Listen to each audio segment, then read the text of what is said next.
It was a time of great change, an age of discovery, a time of divisions over religion and politics. But by the end of the Tudor age, a single monarch would rule over England and Scotland, and Great Britain would have become one of the most powerful nations on earth. And the landscape of this island was changed forever. Taking to the skies, we can reveal the splendor of what remains of Tudor Britain. Like Hampton Court Palace, built for the all-powerful Cardinal Wolsey, who would later fail to get the king his divorce and find himself arrested for treason.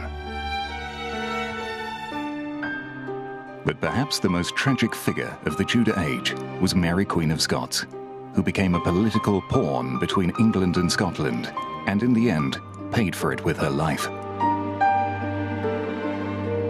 And one of the most famous and best remembered of all the Tudors was the daughter of Anne Boleyn, the woman who would become the last Tudor monarch, England's much-loved Queen, Elizabeth I. In the landscape today, the story of this Tudor age can be seen in all the historic buildings that still stand as a glorious reminder of this period of history. The story of Tudor Britain begins in a small field in Leicestershire. On the 22nd of August 1485, a battle took place here, near the village of Market Bosworth. Two rival claimants to the English throne faced each other. The winner would become the new King of England. This flag marks the center of the Battle of Bosworth Field, where 11,000 men died for the future of England. On one side was Richard III, famously known as the Hunchback King, and on the other, a young man of 28, Henry Tudor. Both men knew that this battle would result in one of them being killed. In a fierce and bloody engagement, it was Richard who was killed, and his army beaten. His crown was placed on the head of Henry Tudor, who was proclaimed King Henry VII, the first ruler of a new dynasty, which would bring enormous change to the country and create great wealth and power. The Tudor age had begun.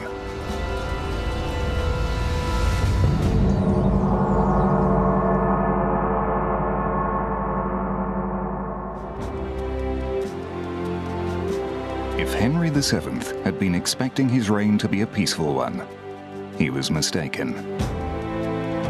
At the time, powerful English lords controlled vast areas of the country from their imposing castles, which dominated the landscape. Following their defeat at the Battle of Bosworth Field, many of these aristocratic families had their castles and estates taken into royal hands. So, Henry had enemies, and throughout his reign there were plots, rebellions, and pretenders to the throne to deal with. Executions were common. Despite these problems, Henry began to concentrate power in the hands of the dynasty, something that was to become a feature of the Tudor age. He died in 1509 and was succeeded by his son Henry VIII. During his reign, England would become a more settled and united country. As a result, there was a decline of castles and the first flowering of great Tudor houses. Compton Wynyates in Warwickshire was among the first great Tudor houses to be built. It was built by William Compton, a childhood friend of Henry VIII. Henry had given him the nearby ruinous Fallbrook Castle. William dismantled it and incorporated much of it, including a huge bay window, in his new house. The roofline has a Tudor trademark that can be seen on countless houses throughout the period. Fantastic chimneys of all shapes, sizes, and designs. Symmetry was also to play a part in Tudor design. At Melford Hall in Suffolk, the house has been designed with a sense of balance.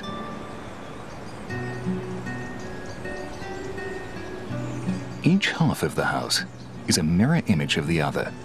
This symmetrical style reflected the wish of the Tudor family for order and harmony in their own lives, as well as for the design of their house. Today, Melford Hall has been modernized for comfortable living, but when it was built, it had no such conveniences. Hot water was a luxury, and most people only bathed about once a month.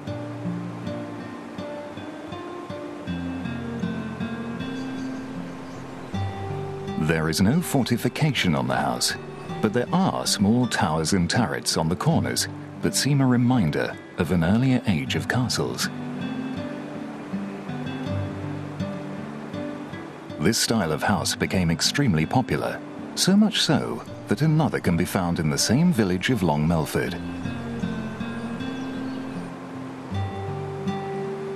Here a decorative moat surrounds the house, which has the same style of towers and turrets.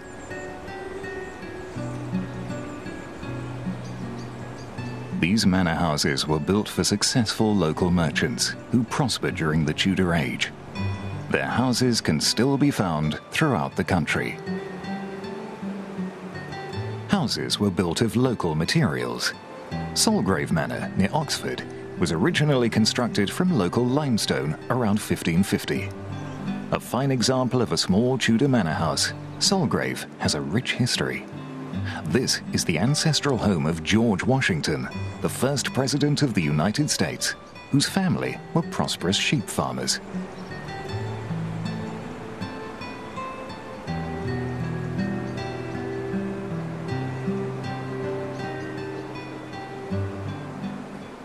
Even more prosperous and certainly more powerful was the man who lived here, His Eminence Cardinal Wolsey.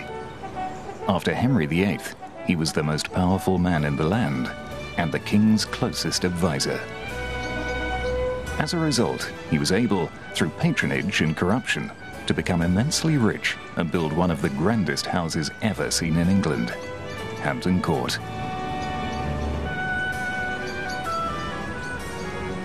In this enormous house, he would entertain on a lavish scale. It rivaled Henry's court, which angered the king. Wolsey's eventual downfall came when he failed to persuade the Pope in Rome to grant Henry a divorce from his first wife, because she could not present him with a son. As he felt power slipping from his hands, Wolsey offered the king his house. Henry took it, and eventually had Wolsey arrested. He died before Henry could have him executed. It is never a good decision to try to outshine the king. The woman who Henry wanted to marry was, of course, Anne Boleyn. She was to become not only the second of Henry's 6 wives, but also the mother of the woman who would sit upon the English throne for 45 years, the future Queen Elizabeth I. She may have been born here, at Blickling Hall in Norfolk, home to Thomas Boleyn, although the house would have looked very different then. Anne's eventual marriage to the king had been engineered by family and friends who stood to gain from her becoming queen. Their relationship was to cause one of the biggest upheavals in English history, the break with the Pope in Rome and a new English religion. But marriage to Henry cost Anne Boleyn her head when, like his first wife Catherine, she failed to present the king with a son. She was tried for adultery, incest and treason, and executed at the Tower of London. She was blindfolded and knelt upright. To distract her, the executioner shouted, "Where's my sword?" and then severed her head in a single blow.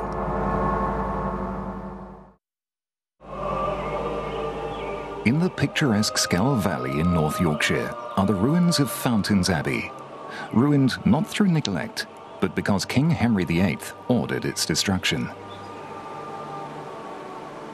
Henry wanted a new wife and a son to be his heir, and the Catholic Church refused to grant his divorce from Catherine. But Henry proceeded to dissolve England's relationship with Rome, had his first marriage annulled, and married Anne Boleyn. The result was a bitter confrontation between Henry and the Roman Catholic Church. Fountains Abbey stands as a reminder that it was the church that lost. Henry took the opportunity to take all the church treasure. In 1539, the king's men forcibly looted the monastery of Fountains Abbey. For nearly 1,500 years, England had been a Catholic country.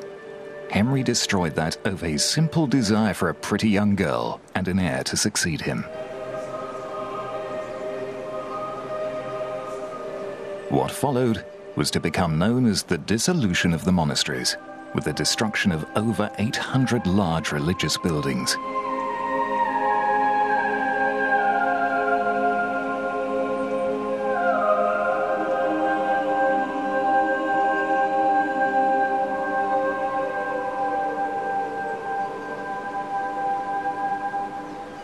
Monasteries like Whitby Abbey had grown rich and powerful over the centuries. In 1540, they lost everything. Where monks resisted this desecration, they were often cruelly put to death. Some even paid the ultimate penalty of being hung, drawn, and quartered. This meant being hanged until nearly dead, followed by the entrails being cut out of the stomach while still alive, and then arms and legs cut off. Finally, the head was removed and stuck on a spike, as a gruesome reminder to others not to resist the king. The ruins of Whitby Abbey sit on the east cliff above Whitby Harbour. It's a haunting sight. In 1897, it inspired Bram Stoker when he stayed in the town to write his novel, Dracula. No part of the country was left untouched by the dissolution. At Tintern Abbey in Wales, lead from the roof was stripped off, stained glass windows smashed, fittings ripped out. Once he had destroyed the monasteries, Henry VIII then gave away the land to his friends or sold it off to boost the royal coffers. The ruins then became a ready-made quarry for new houses, some of them very grand indeed. During the medieval period, it was the great cathedrals that dominated the landscape. During the Tudor age, it was the great Tudor houses, many of which still stand proudly in the landscape. One of the most important is here in Wiltshire, Longleat House. It has a very different feel to it from the more simple Tudor brick houses. Its design was mainly influenced by Italy and must have seemed very modern at the time. The house was built in a period we now call the Renaissance, a cultural movement from Italy, which saw the rebirth of ancient classical ideals in all the arts. Like many Italian palaces in cities like Florence, Longleat is built around central courtyards. The great Tudor houses, like this, have since become known as prodigy houses, meaning genius or sensational. The old Tudor style can still be found in the turrets on the roof. Some of these were turned into banqueting rooms where desserts would be served. Today, the house is open to the public and still lived in by the same family who built it over 400 years ago. Another great prodigy house is Hardwicke Hall in Derbyshire. It was built for the wealthy Countess of Shrewsbury, who demanded windows so large that the house inspired the rhyme, "Hardwicke Hall, more glass than wall." Window glass was extremely expensive at the time, as it could only be handmade in small sections. Only the very rich could afford it in any quantity. This was a house that was built for show, and it was designed to impress.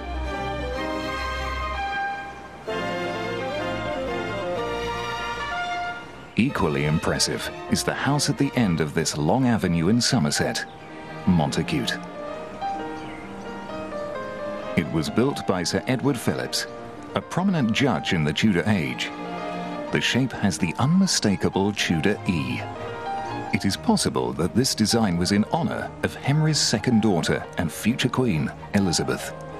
It's a nice thought, but it's unlikely.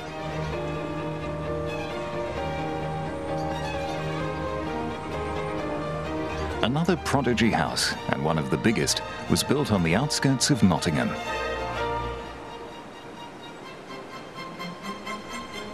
Woollerton Hall was built in the 1580s. It was constructed for Sir Francis Willoughby, a prosperous local merchant, using Ancaster stone from Lincolnshire. It took 8 years to complete, costing £8,000 at the time. In today's money, that figure is the equivalent of around 1.7 million. One of the interesting features of the house is the prospect room that sits on top of the Great Hall and gives fantastic views of the park and the countryside beyond. Tragically, a fire in 1642 destroyed much of the interior, but the building, one of the crowning achievements of the Tudor age, is still with us.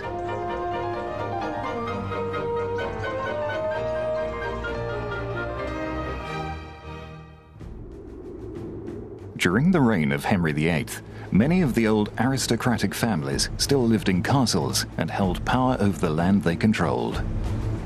At Warkworth Castle, the Earl of Northumberland, a devout Catholic, objected to the king's break with the Pope in Rome. He joined a rebellion against the king and lost. Henry not only exacted a bloody revenge against the rebels, but took Warkworth Castle, as well as the nearby Northumberland stronghold of Alnwick, away from the Earl.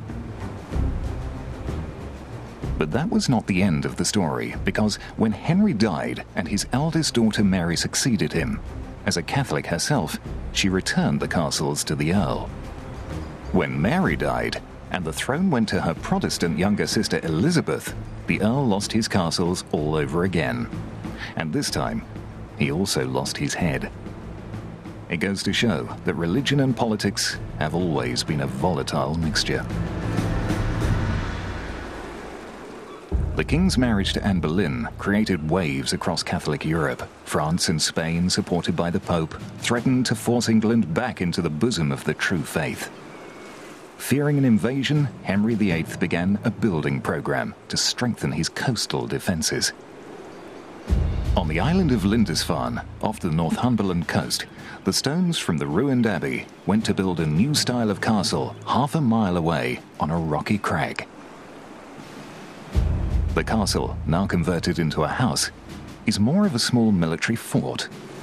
One of the reasons for this change was the development of better weapons, which meant the end of old-style fortresses like Bamborough Castle a few miles to the south.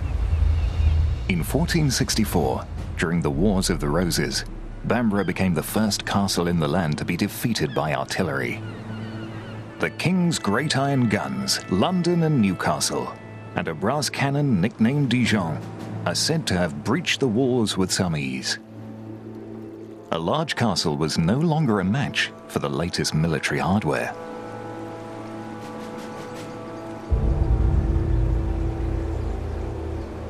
A new style of castle was required. These would be low-lying, more compact, and as a result, difficult to see and hit. Henry built several of them along the south coast, facing France across the English Channel. Deal Castle is a superb example. These forts used powerful new cannons to destroy an enemy before they landed on the beach. But also, they had the ability to defend an attack from the land. The design was in the shape of two clover leaves, one larger than the other. This pattern created 145 openings for cannon and firearms. This was a castle built for defense and not for living in. In fact, the castle was so efficient that it took only one officer and a garrison of 35 to run it. Two more Tudor castles that still survive were built to protect Falmouth Harbour in Cornwall, which was an important Tudor naval port. St Maur's Castle on the east side, and Pendennis Castle on the west. They were both capable of blowing an enemy ship out of the water if it tried to enter the harbour. All along the south coast, there are examples of these impressive forts. At Portsmouth, home to the Royal Navy, two stand out.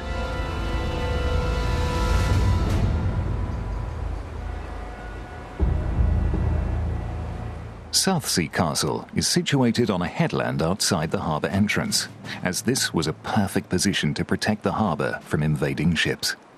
Later additions have been added over the centuries.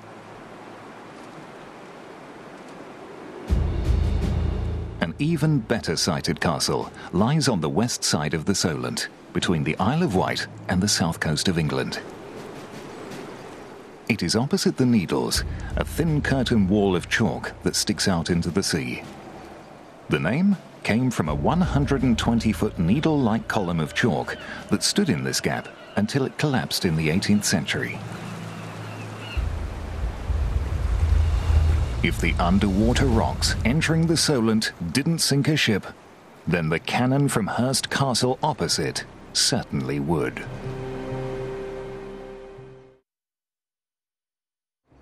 In 1558, Elizabeth I became Queen of England. She would dominate the age and become one of England's most successful and loved monarchs. As a Protestant like her father, Elizabeth became the enemy of Catholic Europe, which included Scotland and its capital Edinburgh. Scotland had allied itself with France and posed an even greater threat on England's northern border. Elizabeth continued to strengthen defences. At Berwick-upon-Tweed, on the border with Scotland, huge fortifications were built around the town.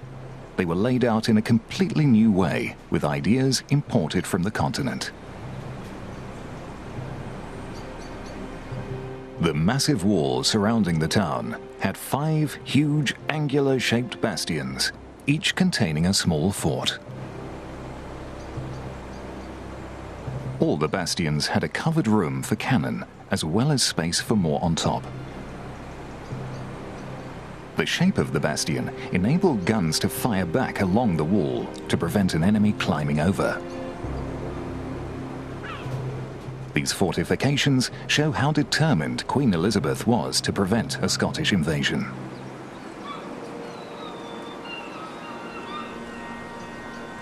But over the border in Scotland, they were just as concerned with English attacks and built castles to protect themselves. Close to the border is Caerlaverock on the Solway Firth. It is the only triangular castle in Britain and would have been a formidable fortress. In fierce and bloody battles, it was taken and retaken between the English and Scots armies several times. Another example is Threave Castle, a little further inland, built on an island in the River Dee. This was once home to the Earls of Douglas.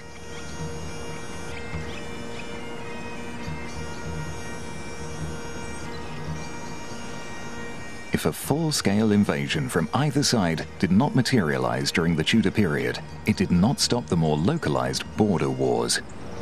This was a dangerous place to live. Both sides raided each other to gain food and cattle. On the Scottish side of the border, strong tower castles like Smelholm were built to defend against English attacks and provide a springboard for launching their own against the English.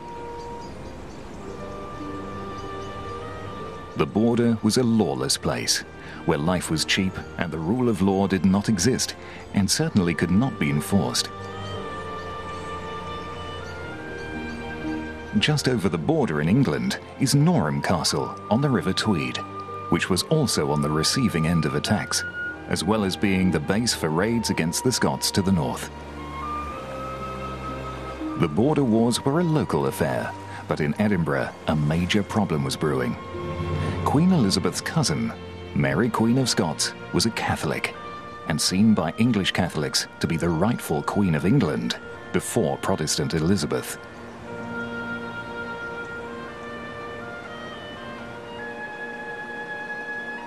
The two queens became bitter enemies. Mary Queen of Scots lived here in Holyrood Palace. By now, Scotland had become mainly Protestant, and Mary was viewed with suspicion. The feud was to end in tragedy, with plots, murder, rebellion, and war. Mary was abducted by Scottish nobles and held in the island castle on Loch Leven. With the help of her jailer's son, said to have been smitten by her beauty, she was secretly rowed to safety, where she rallied her supporters for one last battle. She lost and fled across the border to England, hoping for mercy from her cousin and bitter rival, Elizabeth. She was to be disappointed. Over the next 18 years, she was held prisoner in a succession of northern castles, including Bolton in Northumberland, where she lived for a year while it was decided what to do with her. Finally, after accusations of plots against Elizabeth, she was put on trial and executed.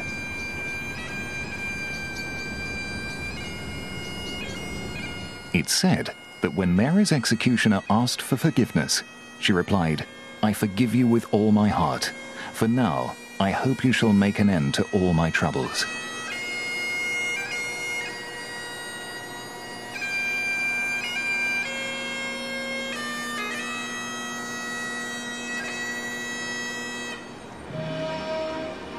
With the throne secure, Elizabeth could turn her attention to boosting England's power and prestige. She reigned during an age of exploration and trade, as ships left small harbours to explore the New World. Clovelly in Devon still retains its Tudor quay. The harbour was built by the local landowner, as were warehouses and a few cottages for the fishermen's families. Many of the old ports have now grown into modern harbours. It was from here that captains such as Sir Francis Drake, Sir Walter Raleigh, and John Cabot set out to explore and discover new worlds. They also brought back great riches. For over 500 years, Plymouth has been one of England's most important naval ports. It was from here, at the beginning of the 17th century, that the Pilgrim Fathers set sail for America.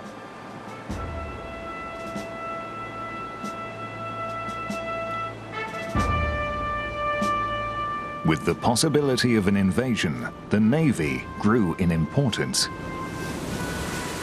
In July 1588, a ship patrolling off the coast like this Navy cutter today would have seen one of the greatest fleets ever assembled, set on conquering England, the Spanish Armada.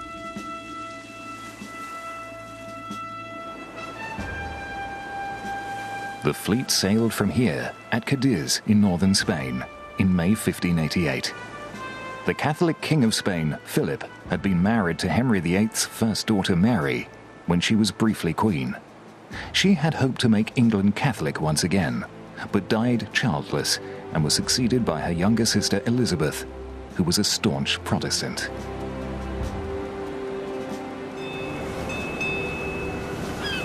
England was under threat.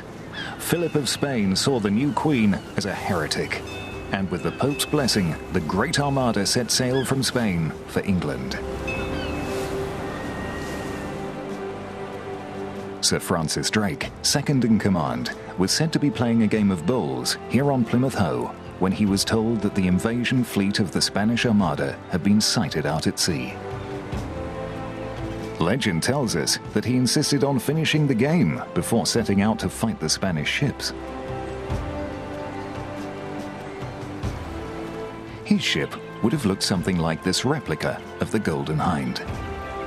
It was in the original Golden Hind that Drake set sail in 1577 and circumnavigated the world for the first time. And it was in a similar sized ship that he would have set sail to meet the much larger Spanish vessels.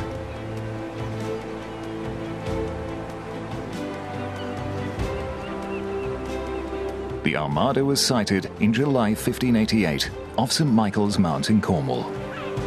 In a prearranged invasion signal, local people lit a fire on the roof of the church. As soon as it was seen, a few miles along the coast, another fire was lit, then another a few miles further along, until a chain of beacons alerted all the naval bases and reached London and the Queen, warning that the invasion had begun. The Queen understood that the country stood on the brink of disaster. Addressing her troops, she gave her most famous speech, with one passage that has echoed down the ages.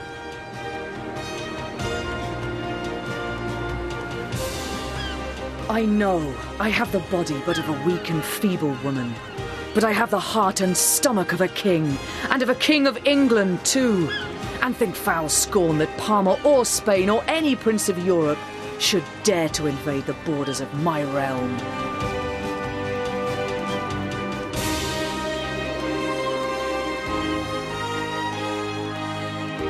The King of Spain thought defeating the English would be a simple matter. He was wrong. Due to their size, the Spanish ships were not easily maneuverable. After a victory by the English, storms drove them round the top of Britain and into the dangerous waters of the Pentland Firth.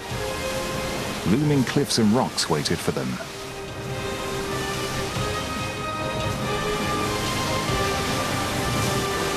About 11,000 people died, and only a handful of ships made it back to Spain. Sir Francis Drake returned here to Buckland Abbey, just outside Plymouth. He had purchased the building after his voyage around the world.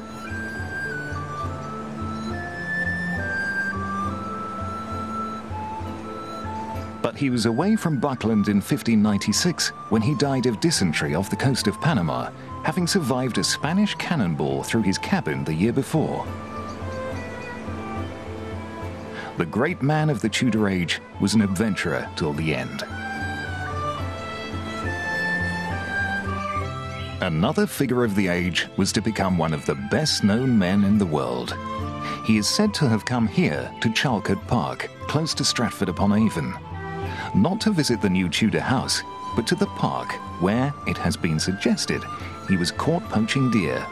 He was the playwright William Shakespeare. Most of Shakespeare's early life is a mystery.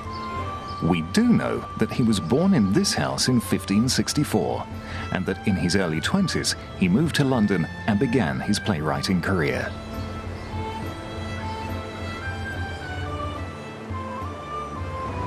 The London that Shakespeare knew has long since disappeared, but one important building has been rebuilt on the banks of the River Thames, where the actor-turned-writer had some of his plays performed. The Globe Theatre. The circular theatre has high galleries that look down on the stage. Most of the audience stands in the pit in the middle, and if it rains, they get wet. The stage is on a raised platform that projects into the pit. This version of the Globe Theatre has the benefit of electricity, which means that, unlike in the days of Shakespeare, plays can be performed at night.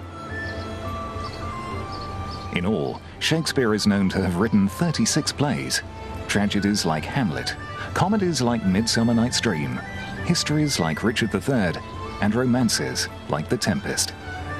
At the end of his life, Shakespeare retired back to Stratford-upon-Avon, where he died in 1616.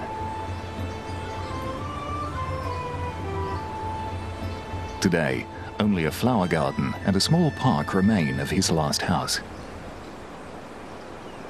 During the life of Shakespeare, England was growing in prosperity due to an increase in farming. During this period, sheep and the wool they produced was England's most profitable industry. A perfect example of a wool town can be seen in the east of England, at Lavenham in Suffolk. Many weavers and cloth workers were family members who worked in many of these original Tudor houses. Over 30,000 sheep were kept on just one farm in the area. Fortunes could be made if you had the land. Long Melford in Suffolk is another example of a town that flourished under the wool trade. The wealth can be seen in the enormous local church, which could only have been built from the profits of a very successful business. This was an age where it was thought you could buy your way to heaven.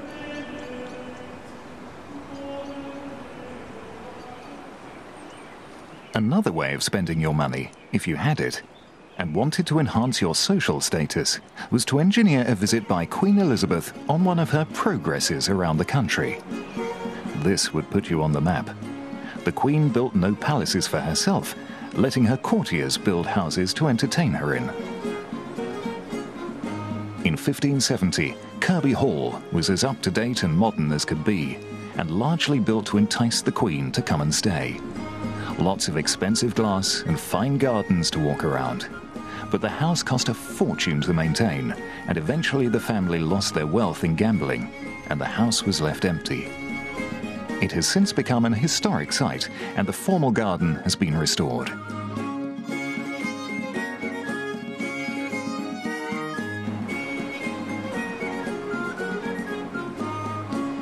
other families fared better.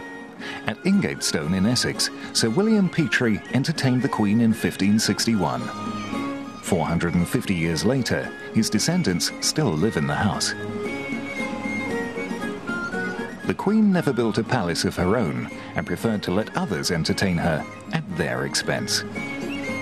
It has been said that she would use a royal visit to punish someone because all the bills for entertaining would financially ruin them.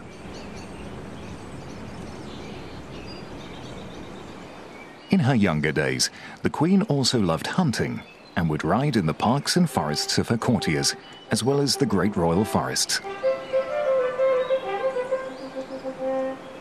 Today, Epping Forest in Essex still covers roughly 6,000 acres. The fact that it was a royal forest meant that during the Tudor age, local people could gather wood and graze cattle. But anyone unlucky enough to be caught poaching game would either be hanged or suffer some form of mutilation, such as having ears or a nose cut off. At Chingford, on the southern edge of the forest, a Tudor building still exists. It is known as Queen Elizabeth's Hunting Lodge, and from here the royal party would watch the hunt from the top floor, with refreshments taken below.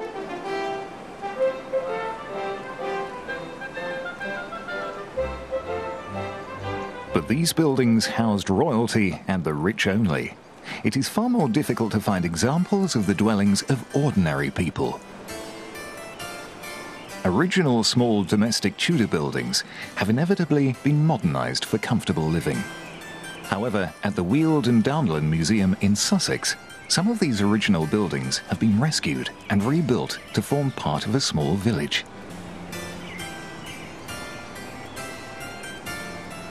However attractive these houses look outside, inside the story is very different. There was no running water, no bathrooms, no proper kitchens, and often no glass in the windows. In the growing towns and cities, human waste was simply emptied from chamber pots straight into the street. Rivers of foul-smelling filth flowed in open gutters. Disease and death were constant companions.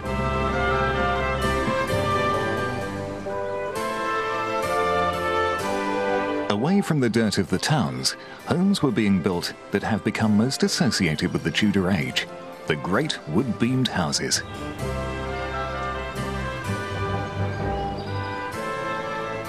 One of the best examples is Speke Hall, next to the River Mersey in Liverpool. It was built around 1590, towards the end of the Tudor age, and has been little altered since then. The eye-catching exterior decoration is formed by the black beams and white plaster. Many different shapes and patterns surround the house.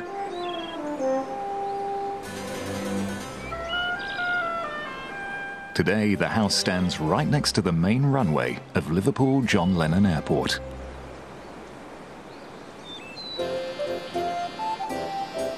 Perhaps the finest example of a Tudor-beamed house is Little Morton Hall in Cheshire, surrounded by its moat. There is something remarkable about the way the house was added to over the Tudor age.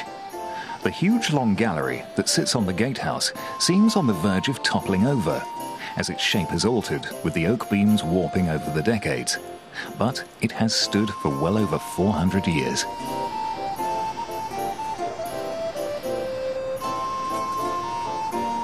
It was during the Tudor period that a new style of garden design began using intricate patterns.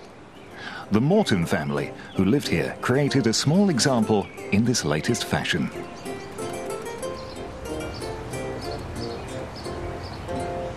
At Kenilworth Castle in Warwickshire, a large formal Tudor garden is being reconstructed.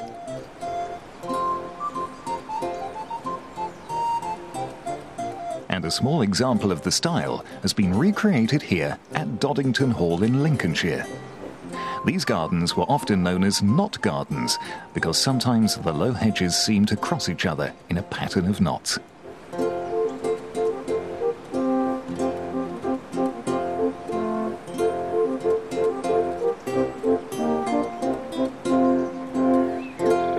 This formal design gave way to some spectacular gardens, like those here at Drummond Castle in the Highlands of Scotland. From the air, we can see what a large formal garden once looked like. The garden was created over 50 years after the end of the Tudor Age, at a time when the two old enemies of England and Scotland were finally united. When Queen Elizabeth died childless in 1603, she was succeeded by James Stuart, the son of the woman she had executed 16 years earlier, Mary Queen of Scots. So, the King of Scotland and son of Elizabeth's enemy became James I of a new Great Britain, and the Stuart dynasty began. More importantly, he was a Protestant. So much of the Tudor Age had been dominated by the conflict between the Catholic and Protestant religions, but by the end of the Tudor Age, England had become firmly Protestant, with the monarch as the head of the English Church. But it was also a more tolerant country, where Catholics were allowed to practice their faith.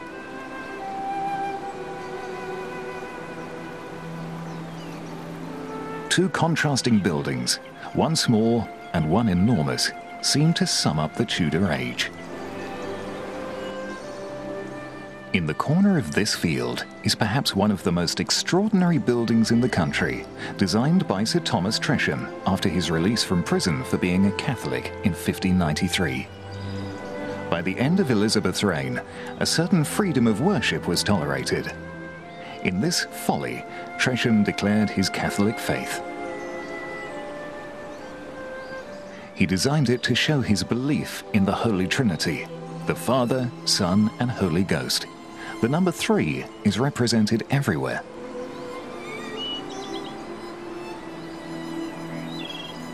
Three walls are each 33 feet long, and each has 3 triangular windows, and is surmounted by 3 gargoyles.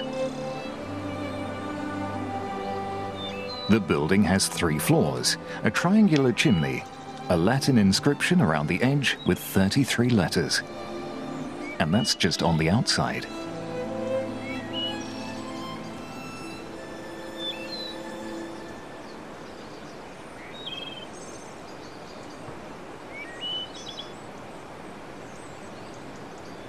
Meanwhile, 20 miles away, an acquaintance of Sir Thomas Tresham was building an altogether grander and more palatial building that perhaps represents the change that the Tudor Age had brought to England. In Lincolnshire, at the end of this long avenue, is a house that was built by William Cecil, Queen Elizabeth's first minister. It is certainly one of the largest and grandest Tudor houses in the country, and took over 30 years to complete. Burleigh House.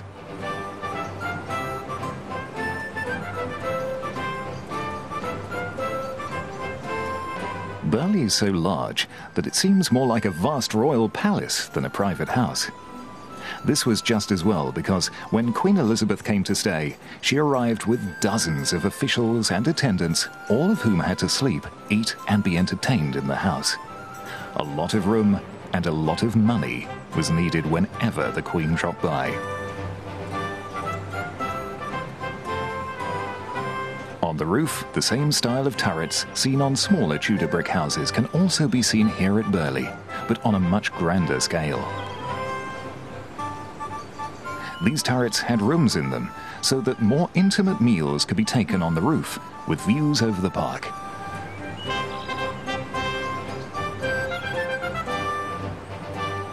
This really was a grand palace, fit to entertain a queen.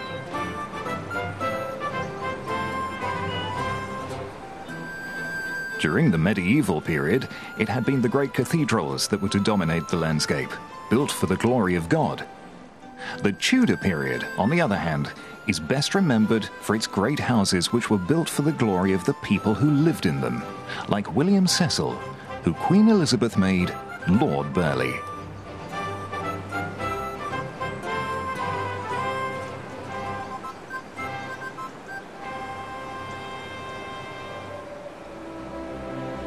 When the Queen died in 1603, the Tudor Age died with her. But in her long reign of 45 years, she had helped forge a new national identity. A new Great Britain was on its way to becoming one of the most powerful nations in Europe.